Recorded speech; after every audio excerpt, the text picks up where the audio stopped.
नमस्कार विद्यार्थियों। राजकीय महाविद्यालय कोटा के YouTube चैनल पर आप सभी का स्वागत है। हम चर्चा कर रहे थे अनिवार्य हिंदी के संदर्भ में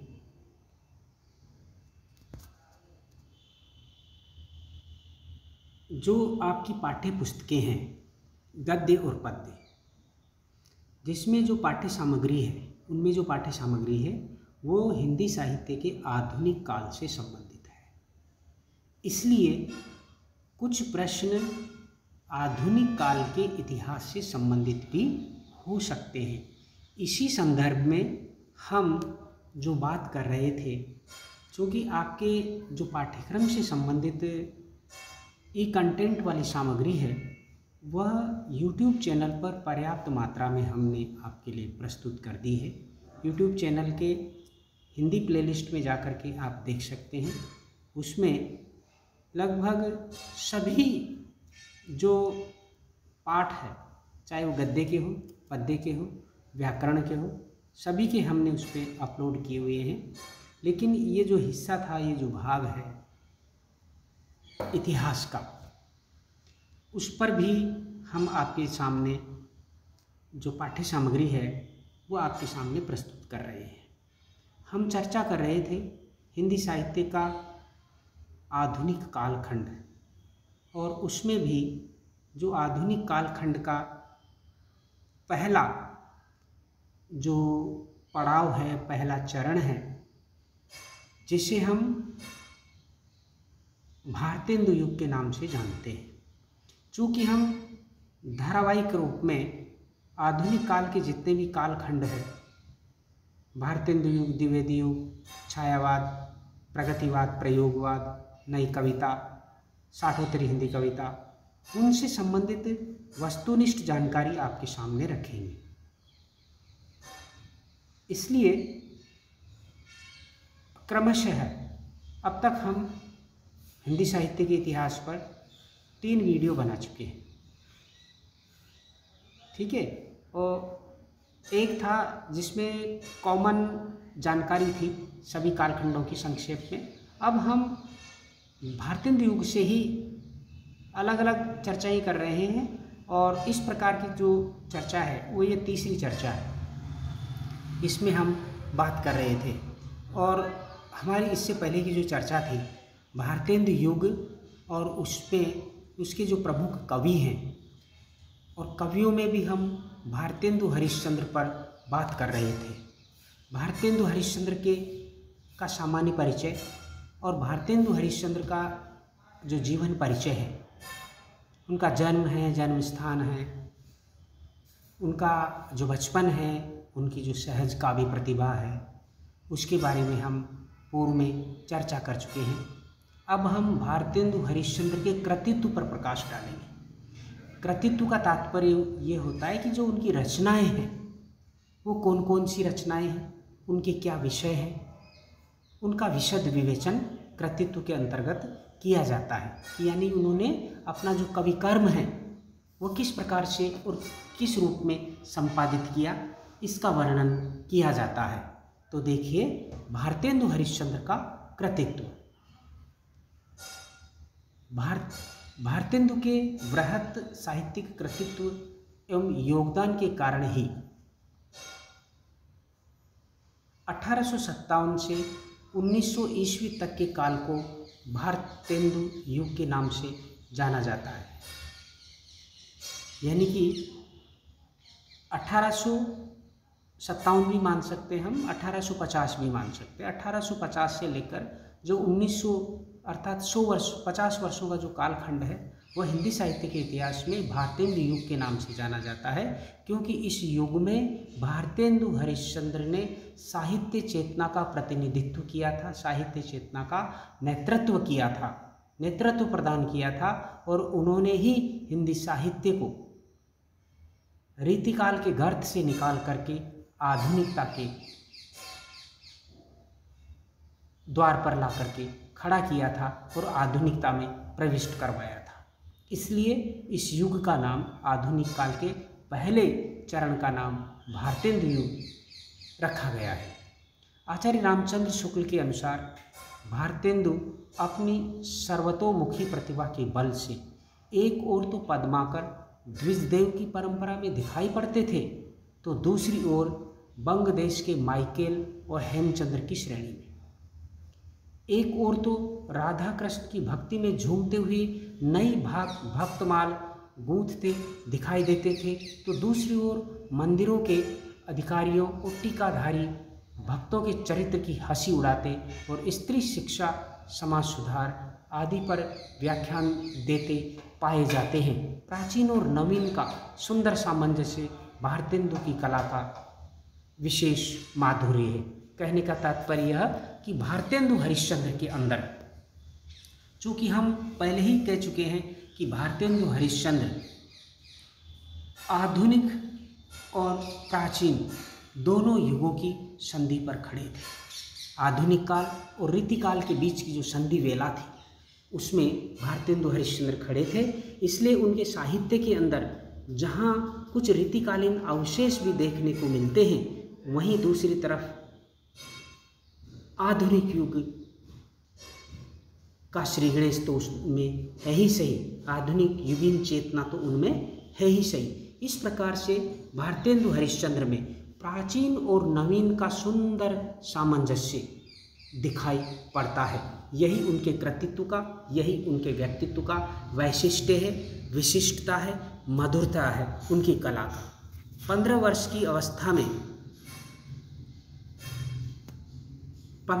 की अवस्था से ही भारतेंदु हरिश्चंद्र ने साहित्य सेवा प्रारंभ कर दी थी।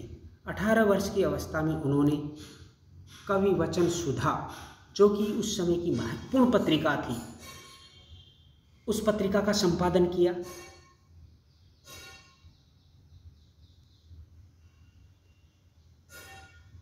जिसमें उस समय के बड़े बड़े विद्वानों की रचनाएं छपा करती थी। कहने का तात्पर्य कि भारतेंदु हरिश्चंद्र ने कवि वचन सुधा पत्रिका का प्रकाशन करके उस समय के जो साहित्यकार थे, रचनाकार थे, उनकी रचनाओं को मंच प्रदान किया, उनकी रचनाओं को प्रकाशित किया। वे 20 वर्ष की अवस्था में ऑनरेरी मजिस्ट्रेट बन गए थे और आधुनिक हिंदी साहित्य के जनक के रूप में प्रतिष्ठित हुए। उन्होंने 1868 में कवि वचन सुधा, 1873 में हरिश्चंद्र मैगजीन और 1874 में स्त्री शिक्षा पर आधारित स्त्री शिक्षा के लिए बाला बोधिनी नामक पत्रिका का प्रकाशन करवाया था, संपादन किया था। साथ ही उनके समानांतर सामाजिक संस्थाएं भी खड़ी की थी। यानी कि कहने का तात्पर्य यह है कि भारतेंदु हरिश्चंद्र केवल और केवल मसीजीवी नहीं थे, केवल कलम के ही धनी नहीं थे, बल्कि सामाजिक चेतना, सामाजिक सरोकार, समाज की जो गतिविधियां थी उसमें भी उनकी सहभागिता सक्रिय सहभागी थे। उन्होंने समानांतर संस्थाएं भी खड़ी की थी जो समाज सुधार का काम कर सकती थी।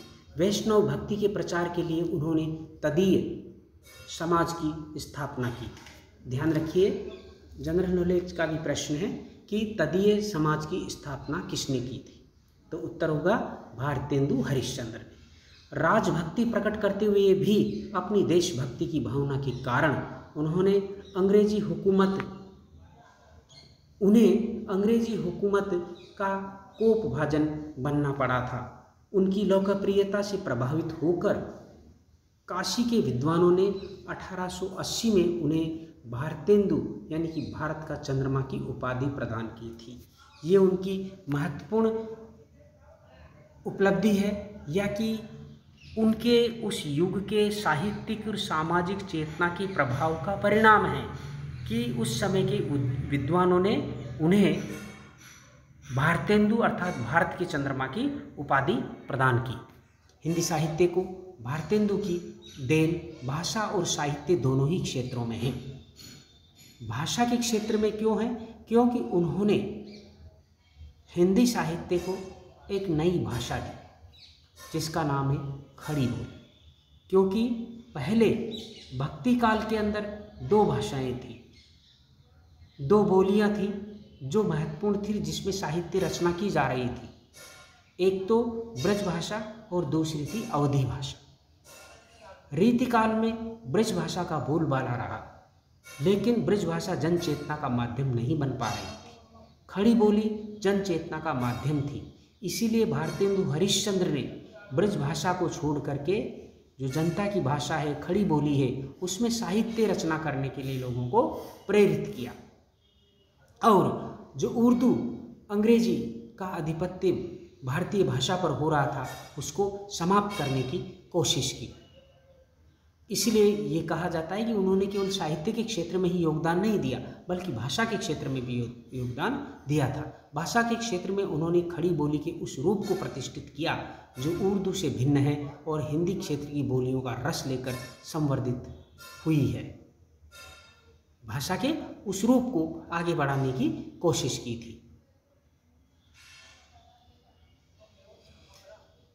इसी भाषा में उन्होंने अपने संपूर्ण गद्य साहित्य की रचना की। आपको बता दें कि भारतेंदु युग में गद्य की जो भाषा थी वह खड़ी बोली थी और पद्य की जो भाषा थी वही रीतिकालीन भाषा अर्थात ब्रज भाषा थी। भारतेंदु हरिश्चंद्र ने भी काव्य, अपना जो काव्य है वो ब्रज भाषा में ही लिखा था। कुछ रचनाएं हैं जैसे फूलों का गुच्छा है, उन्होंने खड़ी बोली में लिखी है। लेकिन काव्य के क्षेत्र में भारतेंदु युग में ब्रज भाषा ही माध्यम रही, लेकिन गद्य में उन्होंने खड़ी बोली का प्रयोग किया। साहित्य सेवा के साथ साथ भारतेंदु जी की समाज सेवा भी चली, यानी कि समाज सेवा का काम भी उन्होंने किया। उन्होंने कई संस्थाओं की स्थापना में अपना योगदान दिया। दीन दुखियों, साहित्यिकों और मित्रों की सहायता करना वे अपना परम कर्तव्य समझते थे, परम धर्म समझते थे। ये इस प्रकार से भारतेंदु हरिश्चंद्र का जो व्यक्तित्व है और कृतित्व का जो महत्वपूर्ण पार्ट है, वो साहित्य चेतना के साथ साथ, साहित्य लेखन के साथ साथ, साहित्य रचना के साथ साथ सामाजिक चेतना का भी था। सामाजिक चेतना के क्षेत्र में सक्रिय भूमिका निभाना भी भारतेंदु हरिश्चंद्र के जीवन का महत्वपूर्ण पक्ष है। विद्यार्थियों, भारतेंदु हरिश्चंद्र ने बहुत कम उम्र पाई थी। 1850 में जन्म लिया और 1885 में उनका देहांत हो गया। बहुत ही अल्प अवधि है और इस अल्प अवधि में भी उन्होंने प्रभुत मात्रा में साहित्य रचना की है। कविता के क्षेत्र में, नाटक के क्षेत्र में, निबंध के क्षेत्र में, पत्र पत्रिकाओं के प्रकाशन के क्षेत्र में बहुत काम किया है यहाँ। और भारतेंदु हरिश्चंद्र ने मौलिक नाटक भी लिखे हैं, अनुदित नाटक भी लिखे हैं। यहाँ पर देखिए उनकी जो मौलिक रचनाएं हैं, मौलिक नाटक है, उनके हम नाम आपके सामने प्रस्तुत करते हैं। वैदिक हिंसा हिंसा न भवति, सत्य हरिश्चंद्र, श्री चंद्रावली, विशस्य विस्मोषधम, भारत दुर्दशा। भारत दुर्दशा भारतेंदु हरिश्चंद्र का बहुत ही महत्वपूर्ण नाटक है, बहुत ही एक व्यंग्य है भारतीय समाज पर, अंग्रेजी हुकूमत पर।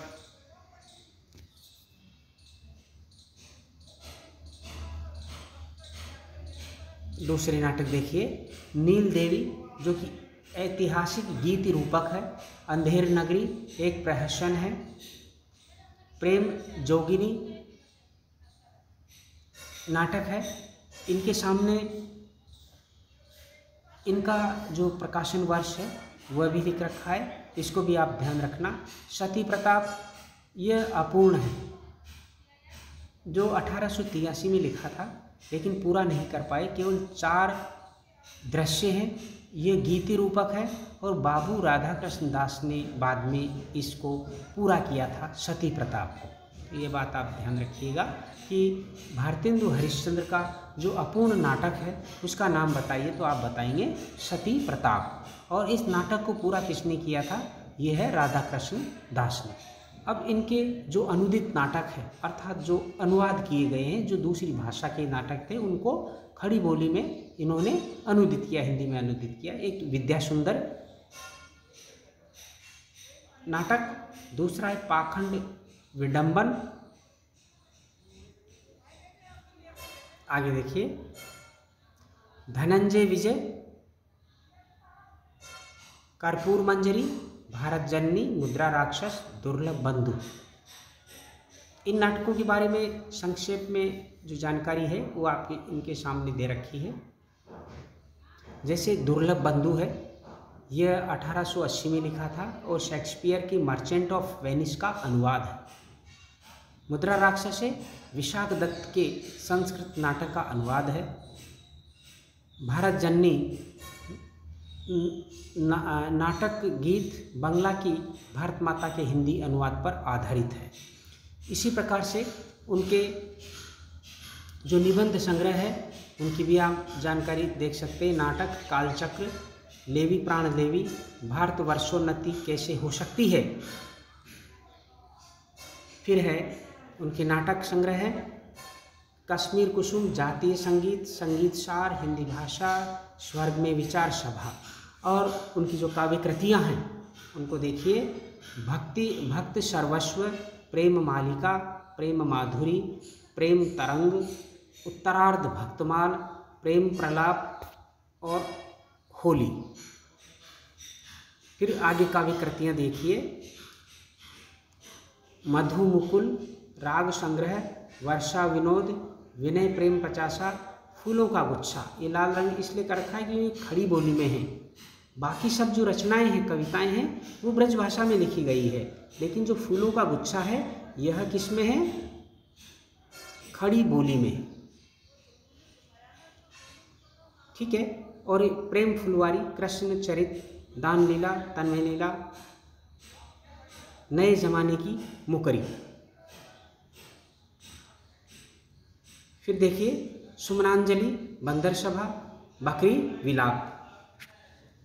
अब है कहानी है उनकी अद्भुत अपूर्व स्वप्न, यात्रा वृत्तांत है सरयू पार की यात्रा, लखनऊ, आत्मकथा है कुछ आप बीती कुछ जग बीती, उपन्यास है पूर्ण प्रकाश और चंद्र प्रभा। इस प्रकार से हमारी ये जो चर्चा है वह यहीं खत्म होती है, यानी कि ये जो चर्चा का तीसरा भाग है वह यहीं पर खत्म होता है। आगे हम इसी विषय पर चौथी चर्चा करेंगे, भारतेंदु युग पर ही, भारतेंदु हरिश्चंद्र से संबंधित ही होगी। देखते रहिए, धन्यवाद।